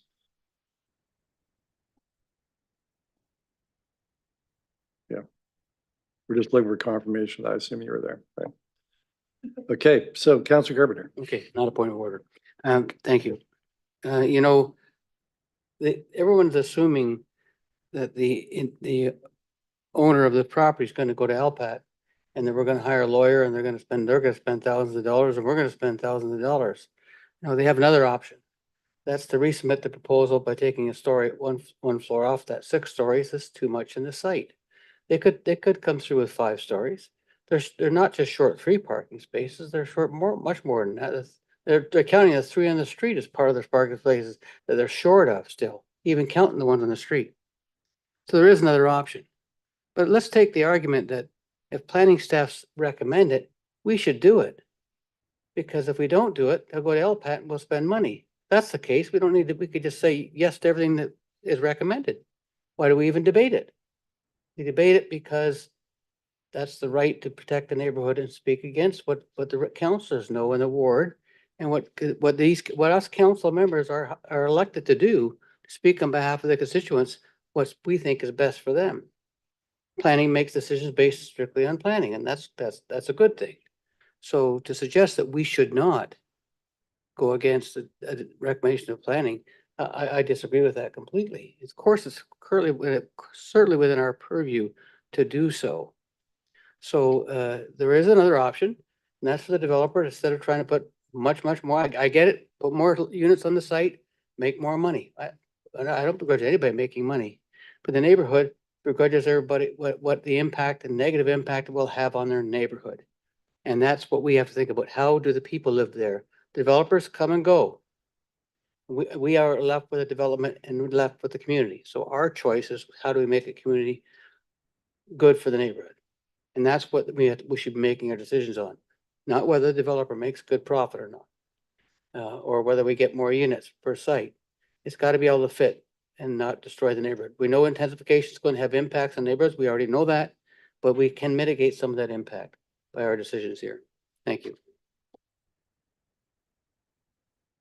Well, I guess that leaves me as the only person who hasn't spoken to it, but At the planning committee, I voted against it as well for a couple of reasons. One, I also felt that the development as proposed was too intense, too dense for that particular lot and given the surrounding properties. But I also voted for, which, you know, I don't normally do, but in this case, I thought it appropriate, and that is the unique cultural and social fabric of that neighborhood, Eagle Place. It does have a unique history. It does have a unique character. And that particular property and the establishment, the creamery on there, you know, plays a pretty interesting, unique role in the life of that neighborhood, in that there aren't many social gathering points in that neighborhood. And this is one of them, and has been historically one of them. And it does act as a socially cohesive asset for that particular neighborhood, pretty unique in some ways. And so for that reason, that was a secondary reason why I voted against it, and why I will also vote against the amendment that's on the floor tonight. So I think that's it in terms of everybody has spoken. So I'm going to call the vote on the amendment. So again, if you're voting yes, you're voting in favor of the staff approval of the project. If you're voting no, you're voting in favor of the planning committee's decision to not approve this.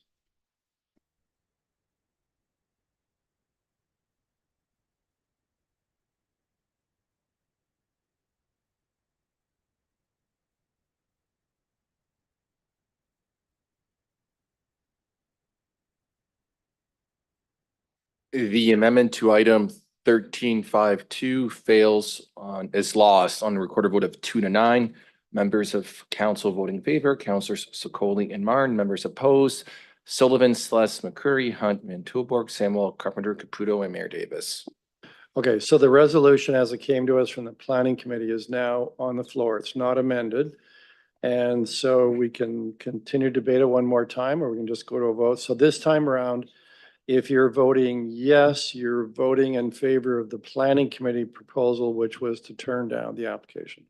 So kind of the reverse to what we just did. So floor is open. Councilor McCreary, then Councilor Carpenter. Mayor, thank you. I won't repeat what I said earlier, mostly because I can't remember what I said earlier. But I will say this, that I am not and never have been in favor of our process regarding. Oh, actually, I'm sorry. I'm going to have to reverse my ruling. So this is not amended. You don't get a second speaking opportunity. So we're going to leave it at that. Oh, you are sharp tonight. Thank you. Yeah. Mr. Mayor, may I ask a question on procedure? Yes. Is it possible to defer this, give the applicant an opportunity to make changes? Or is this something that we'll have to reapply? That's a good question. I think a deferral is in order over the next cycle. I can just have planning staff, if you can confirm that. I know it probably takes us beyond the. So a deferral of this matter would move this beyond the 90-day timeframe in order for council to make a decision on the application, in which case then the applicant could utilize their rights for a non-decision. Yeah, that's the risk.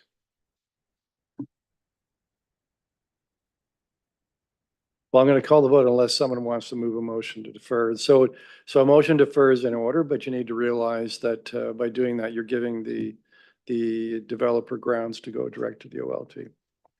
So, yes, Councilor Sokoli. I'll move a motion to defer one cycle. Is that enough, you think? Well, I suggest what you do is defer it to the June planning committee meeting. Would that be in order? Through the chair to the counselor, I would defer likely a few cycles. The amendments would lie with the discretion of the applicant and how they would like to amend this application. So I assume what you're saying is that would take some time for planning staff to process that. Like if they took the floor off, you'd need more than a week or two to review it. That's correct. So you'd suggest if there's a deferral, be deferred then into the August cycle, which would be the next cycle after June. That At a make sense? minimum, yes. Yeah, at a minimum. All right. So do you want to defer it to? I'll defer it to the August cycle then. I would say the August or September as you wish. So which one is Correct. it? I see August? Councillor Carpenter is seconding. So that's a deferral into the August cycle, which means it would likely go to the August planning committee meeting. Okay. I'd like to raise a point of information. I would like to know what the drop dead date is before we vote on this. You mean the 90-day drop dead date? 10-4. Yeah, I think that would be useful information. When does this hit the 90-day period that would entitle the developer to apply directly to the OLT?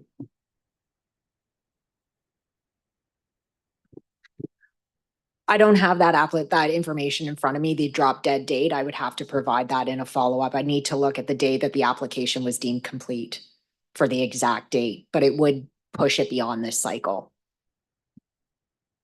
Okay, I'm going to call the vote then on the, Mr. Mayor, further to that, is it not true then that if we vote against this application, the individual could take it to OT right away? they can, but if we actually voted the proposal down, they'd have the right to go to the OLT anyways. So it's a little bit academic. But a deferral might give, the developer might take advantage of it, may come back to us in August with a reduced scope project. So I'm going to call the vote. If I can have a little bit of order here, I'm going to call the vote on the motion deferred to the August cycle.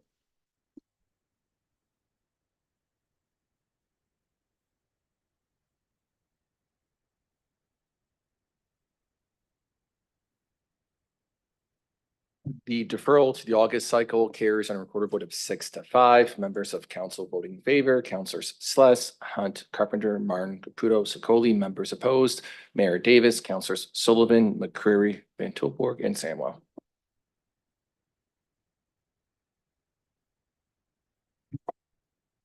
All right, so that dealt with item 13.5.2. We'll now move into the last item that was separated for discussion purposes, and that's 13.5.3. Coming out of the same planning committee meeting, it's support for the proposed use it or lose it tool for municipalities in Bill 185, and I asked for that to be separated. Mr. Clerk, could you please share the actual resolution? So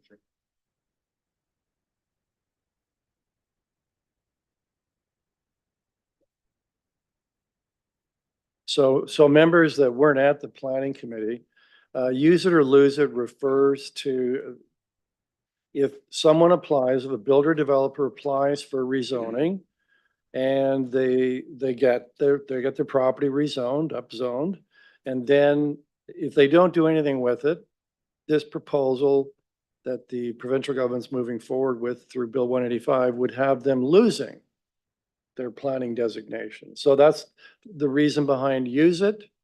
Use the approval you've been given on a rezoning and a development application or a plan of subdivision. Use it or lose it in a certain period of time. And that's Bill 185. And Bill 185 is before the provincial legislature. It could well go to third reading in the month of June. So I thought it was important, as a planning committee thought important, that we as a council express our support for use it or lose it.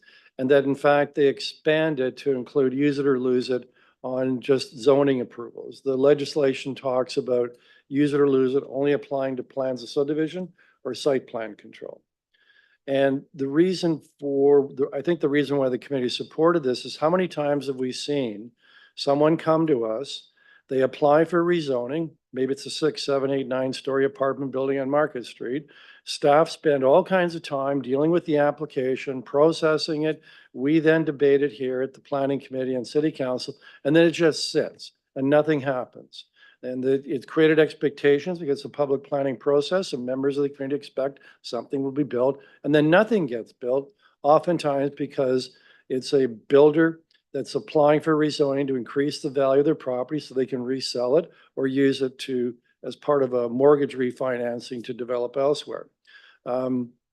I think use it or lose it is in accordance with what I think the public expects. That if you're coming here and you're getting a zoning approval from this council, you're going to build, unless you got a really good reason why you're not. In fact, the legislation does allow for good reasons to extend further. Much the same as we do occasionally with plans of subdivision that come back to us 3 years later and we approve an extension. I think it's a good tool and that we should support the provincial government's Bill 185 that would allow municipalities to use it or lose it. And I have one question to staff. Can we do use it or lose it without Bill 185 passing? So the Planning Act excludes or includes explicit provisions related to a lapsing provision, as you noted, for subdivision and site plan applications. And it omits those specific provisions for rezoning. So generally, I think that can be interpreted to mean that the authority to apply those lapsing provisions more broadly to rezoning applications or even official plan amendments does not exist. However, I would suggest that if we wanted to determine whether or not it's appropriate to impose those broader conditions, then we would likely need to undertake a fulsome sort of legal review in order to determine that. And I've not seen those types of provisions applied to those applications before. So that's something we could ask staff to do depending what happens with Bill 185 in June. Yes. Councillor Carpenter. Okay, we have Councillor let's go to Councillor Carpenter first. Councillor Sless was online with his hand up first, Mr. Mayor. I'd like to yield the floor to him. I'm going to follow the procedure we normally follow, which is those who are present in the council chamber can speak. Point of order. No, the procedure has been changed to allow those that raise their hands first. You're too sharp for me, Councillor Carpenter. You called me out on it. Councillor Sless, go ahead. Thank you, Mr. Mayor. I just want a clarification from staff. I'm not familiar with the wording in Bill 185, but is this retroactive? Everything that we've passed in the last couple of years, and I believe there's close to 30 high-rise apartments. One is starting construction now, I believe, on King George Road, and the rest, I see no activity. But I don't know whether this is a going forward proposition or whether this is something that's retroactive. If I could get clarity on that, that would really help. Thank you. So through the chair to the counselor, the provisions do suggest that there would be an ability to apply this to previous approvals upon specific provisions to which we would have to notify the owner, and those would be determined through the regulations that have not yet been submitted. So it does appear as though they are exploring opportunities to apply this retroactively. Thanks. Appreciate that. Councillor Carpenter. Thank you, Mr. Mayor. Yeah, and it came out of the blue, actually. Mayor Davis was talking to Councillor Van Tilburg and I in the corner because we were early for a planning meeting, and he mentioned about the bill coming forward, and that the timing is, if we don't get it done at this planning committee meeting to waive the rules to get it in front of planning, we'd miss the time to get it towards the province where they could get it before third reading. So that made a lot of sense. And it's not our job to be doing all this work with our staff and making planning changes and changes to property, which increases the value so that the owner can then just flip it to someone else or try and find somebody else or mortgage money against it because it's now got a higher building or property value. Good for them for trying to do that. But our goal is to get actually development happening.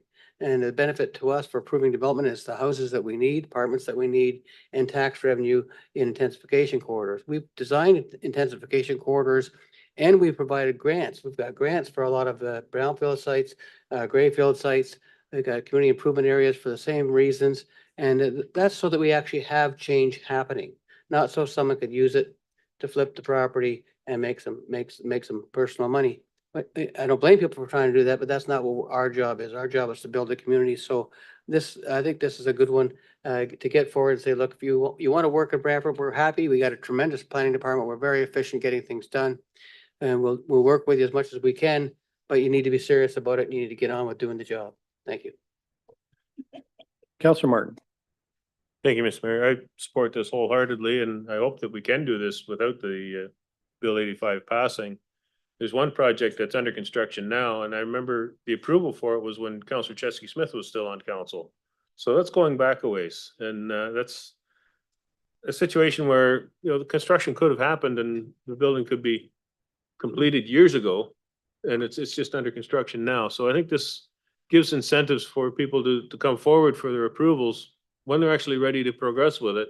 And we can have some expectation that what we approve will get built in the near future instead of a decade down the road. So I fully support this, and I hope that the province is successful in getting this through. Councillor Hunt.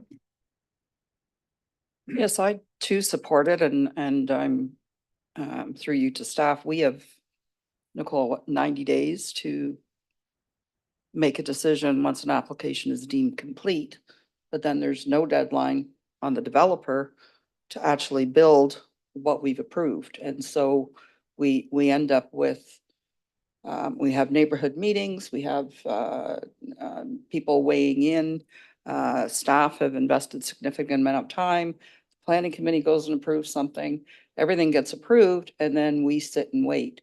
My one question is what is the proposed time from the standpoint of approval to shovel in the ground, or filing the next steps to get something built? So through the chair to the counselor, right now, the Bill 185 only speaks to draft plans and site plan applications. And really what the bill is doing is strengthening those lapsing provisions. So municipalities already have the authority to include a 3-year lapsing provision. The bill is proposing to strengthen that lapsing provision to a shall. And generally what is being proposed is 3 years from an approval. So whether it's a draft plan application, you would have 3 years to clear your conditions, or a site plan application similar. And so this would be a new, what Mayor Davis's NOM is speaking to is adding rezoning applications. So I believe it would be similarly looking at something around a 3-year timeframe.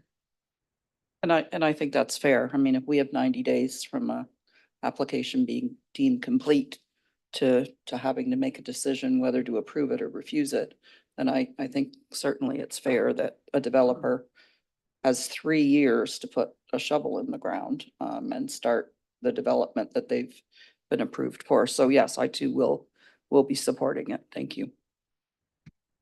Councilor Van Tilburg. I was so pleased when the mayor brought this forward. Something's happening out there that I had never seen nor experienced before to this degree. And ironically, it comes from the housing boom, and particularly a significant housing boom in the 5th Ward.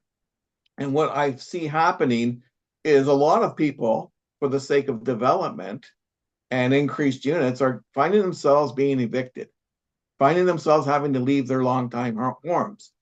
And the staff has to rush through, get a proposal done so that the developer can build. That's the whole purpose.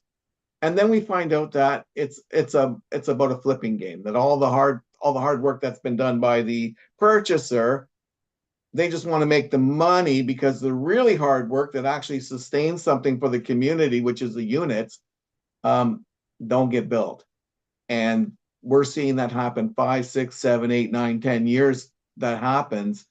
That's a long time to put people out on the street waiting for these homes that aren't coming. And I think we've approved more units in the 5th Ward than probably in the previous 20 years. That's how many units could come into this to this area. And yet at the same time, I have more people that have been displaced. The units aren't going up and there's nowhere to go.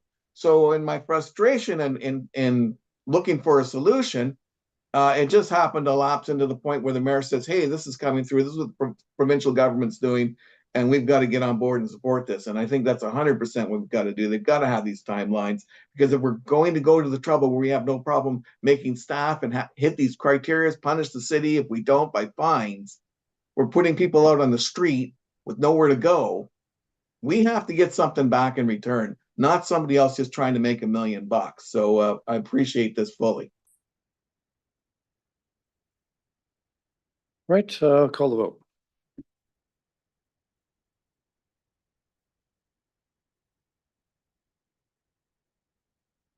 Item 1353 carries unanimously on recorded votes. Members of council voting in favor: Councilors Sullivan, Celeste McCreary, Hunt, Van Tilburg, Samuel, Carpenter, Martin, Caputo, Sokoli, Mayor Davis. All right, so we have no urgent reports. There are no resolutions. There are 2 notices of motion on the agenda this evening. Councilor Van Tilburg, if you please read the title of your notice of motion.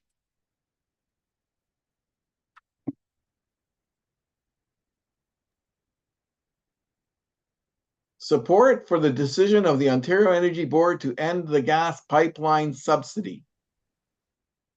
Thank you. I've got one. The title is Sustainable Communities Award. So with that, we'll now move into bylaws. And we have first and second reading. Counselor Martin, if you could please move the motion for first, second reading. Yes, I will. I move, seconded by Counselor McCurry. The following bylaws, bylaw 73, 2004, being a bylaw to amend bylaw number 58-2019 as previously amended, being a bylaw to authorize the police service headquarters relocation project and make provision for financing of the foregoing. 74, 2004, being a bylaw to authorize the Mount Pleasant Road Trunk Sewer Project and to make provision for its financing of the foregoing. 75, 2004, being a bylaw to authorize the nitrate issue in source water protection and make provision for the financing of the foregoing. 76, 2004, a bylaw to amend bylaw number 160-90, being a bylaw to regulate the use of lands and the location and use of buildings and structures in the city of Brantford. Bylaw 77, being a bylaw to amend chapter 440 of the municipal code, the garbage collection and removal.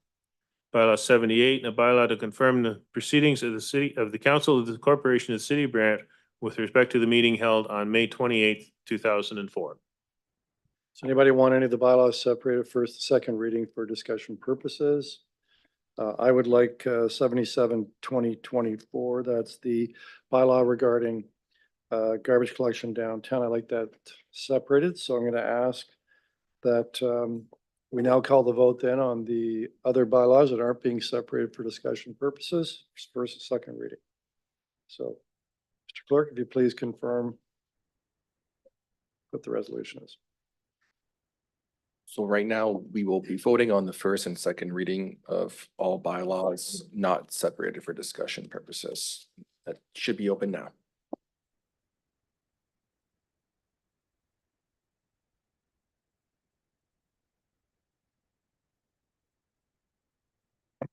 Through the chair, that vote carries on a recorded vote of 11-0. Members of council voting in favor, Councilors Van Tilburg, Samuel, Hunt, Carpenter, McCurry, Martin, Sless, Caputo, Sullivan, Sokoli, and Mayor Davis. Yeah, so this bylaw 77-2024 relates to the change in the garbage collection system in the downtown. One of the most exciting developments in the downtown in the last several months.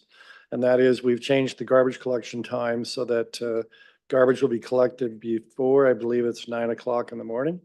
And you have to put your garbage up by 7 o'clock. But more importantly, there are Molniks now downtown where businesses or residents downtown can leave their garbage at any time, 24/7 in the Molnik. So my question is to staff. It's been in place now for several weeks. What kind of an update can you give us? Is it for downtown businesses and residents accepting the system, and is it being utilized? Through you, Mr. Mayor. So we are seeing that the residents and businesses are adjusting to the new time that has been set up. And we have seen only in the first week, we have seen only 19 set outs that were wrong. And obviously we're in the education stages at this time. And then the next week it dropped to 13, and the week after it dropped to 7, the number of wrong set out. So we are obviously seeing good progress that the residents and business are getting used to the change in the pickup time. That's the 7 to 8:30 is when we empty or collect the materials. And the contractors also find this very efficient and safe, that the collection is all done by 8:30 before the traffic picks up. With the Moloch bins, in the first 2 weeks, we've collected 3,200 kilograms of material, which is the waste material at the waste depot. It's both the garbage and recyclables, and we are hearing positive messages about the bins and the ease of use from the businesses and residents. And what's the impact been on the cleanliness generally of the downtown during working hours? To you, Mr. Mayor, that we are seeing that the downtown is a lot more cleaner. Obviously, we are monitoring daily and inspecting the streets to make sure the streets do remain clean, and we are working with the residents and businesses to improve further. Many thanks to staff for doing that so quickly when council gave you that direction earlier this year. So any discussion regarding that? If not, I'll call the vote. First and second reading of bylaws 77, 2024.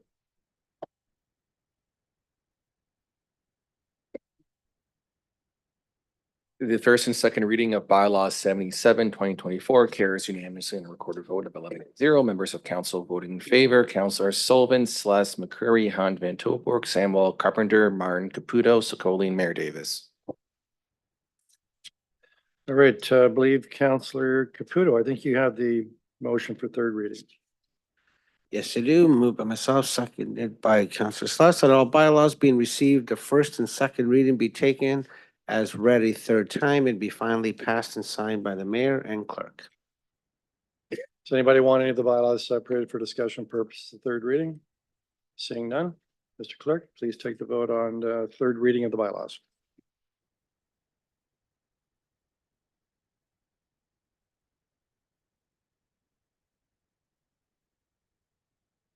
The third reading of all bylaws carries unanimously on a recorded vote. Members of council voting in favor, Councillors Van Tilburg, Samwell, Hunt, Carpenter, McCreary, Martin, Celeste, Caputo, Sullivan, Sokoli, and Mayor Davis.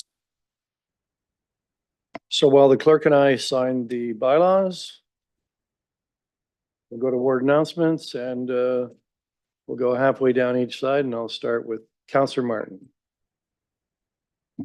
Thank you, Mr. Mayor. Just a reminder for the proclamation that I read earlier, June 2nd is National Cancer Survivors Day. So it's a good time for celebrating successes and encouraging people that are in the fight. Also on June 21st, the airport's having their next wine and cheese event.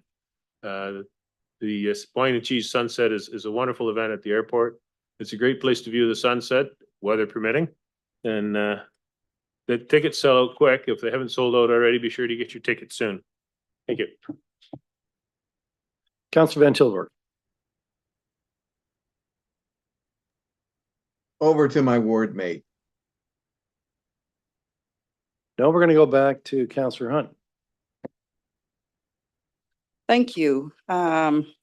This Saturday, June the 1st, the Brandland Neighborhood Association is holding their Family Fun Day from 10 a.m. until 2 p.m. at the Brandland Community Center, which is a free event for everyone to come out and have fun.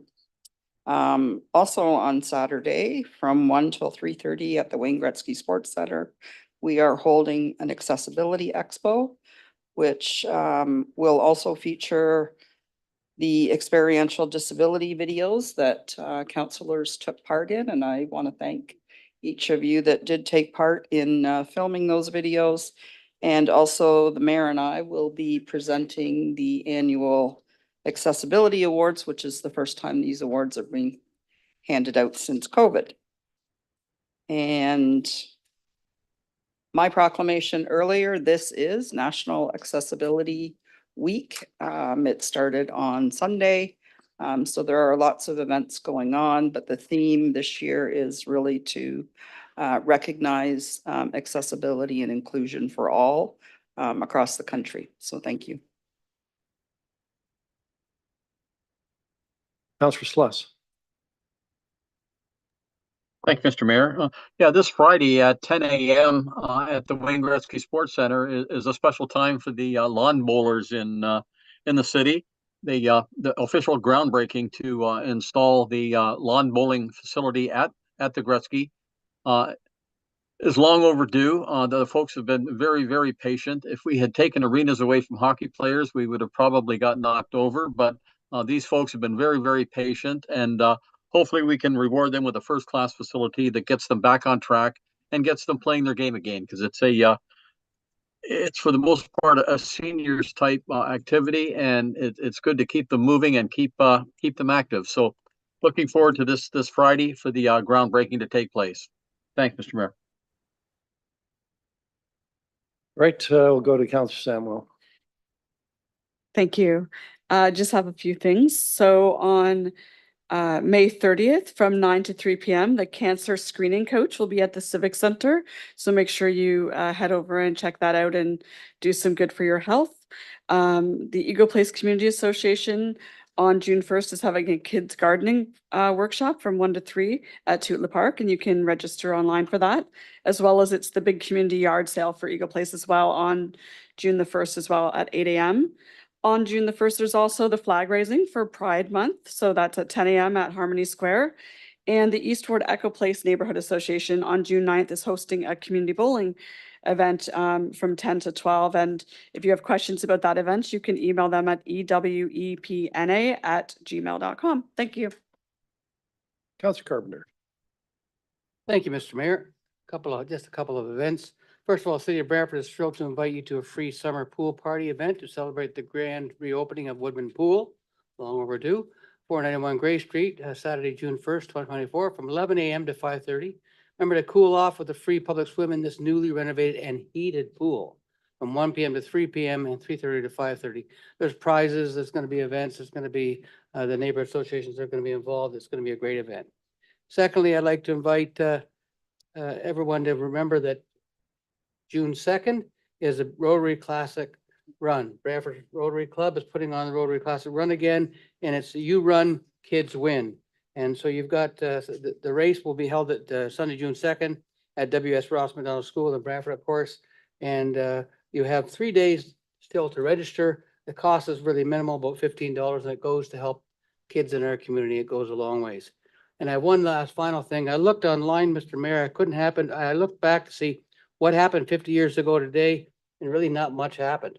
I couldn't find anything that happened 50 years ago today, except for I did find out that Councillor Sullivan was born 50 years ago today. Happy birthday, Councillor Sullivan. Yes, happy birthday, Councillor Sullivan. Councillor Caputo. Thank you, Mr. Mayor. Few thanks. Parish Road will be closed for the next 30 weeks, coming up at the end of this week. So if any people want to get a hold of me, please understand that Councillor Celeste and I share the same phone number. But this has been long overdue. It's interesting because it's coming up at the time frame that we're actually doing the Rotary Run this weekend at that area. So everyone, please come on out and please be safe. Also, Thursday, May 30th, from 2 to 4 p.m. at the Hampton Inn Conference Center on 20 Fenridge Court, we'll be conducting an employer-to-employee public information center. And it's a very imperative for residents who use public transportation really be out at this event to be able to have your voice heard and see what we can do and how we can improve various things for the city. And that's all I got. Oh, the fact that I had to read 5 pages of bylaw and Councilor Martin had to do 5. I think there's a conspiracy happening here. Councilor McCurry. Oh, well, thank you, Mayor. June 3 through 7 is Bike Week, and the month of June is Bike Month. I think that's a coincidence. So if you're out on the roads, be careful. There'll be more kids, more adults on the roads, more kids, more adults on the trails. There's a lot of bike-related events happening. You can go online, city's website, and you'll get all sorts of cool things happening. There are bike learning events happening as well on the web. You can get the info on the website. And parents, please consider taking your kids to learn how to properly ride a bike so they don't ride like a lot of the idiots that are on the road today. The traffic calming studies are now done for Applewood Drive and for Farringford Drive, and the studies concluded that traffic calming measures are unwarranted at both of those locations. It's not to say that Councillor Martin and I would not be receiving requests from you. And Councillor Martin's phone number, you can leave a message for me on that one. Let's see what else. Okay, seniors month is June also. And there's a lot of stuff going on for seniors. You can get your Healthy Aging Passport on our website, Brantford.ca Healthy Aging Passport, or you can pick it up at Beckett Center, the library downtown, the library St. Paul, City Hall, Snooks Community Center, Costain Community Center, Gretzky Center, and Woodman Park. Those are my announcements, Mayor. Okay. Councillor Sikoli. One of the tough parts is going last is you just scratch things off your list as everyone else is talking. Counselor McCreary did mention that it's Bike Week or Bike Month and Bike Week, but I did want to point out that in Ward 1, St. Gabriel's School is participating in Bike Week. So I'll be there a few of the mornings. So if your children, we should be encouraging our children to ride their bikes to school that week. And then there's really cool prizes and raffle draws and juice boxes and things like that. So if you're interested, make sure that you get your kids on their bikes and pedaling to school. On June 6th at Edith Montour School at 6 o'clock, we'll be holding a public meeting, myself along with Counselor Sullivan, to gather feedback about possible plans for a development out on Shellard Lane. So if you want some more information on that, reach out to myself or my ward mate. And I do want to take this time, I know Counselor Carpenter already mentioned it, but I do want to say a big happy 50th birthday, really highlighting that 50, to my ward mate, Counselor Sullivan, and maybe everyone can join me in singing happy birthday to him because we're all going home now, so we can go out on a happy note. What do you think? Do we have music? Tech, do we have music? No? Okay, happy birthday to you. Happy birthday.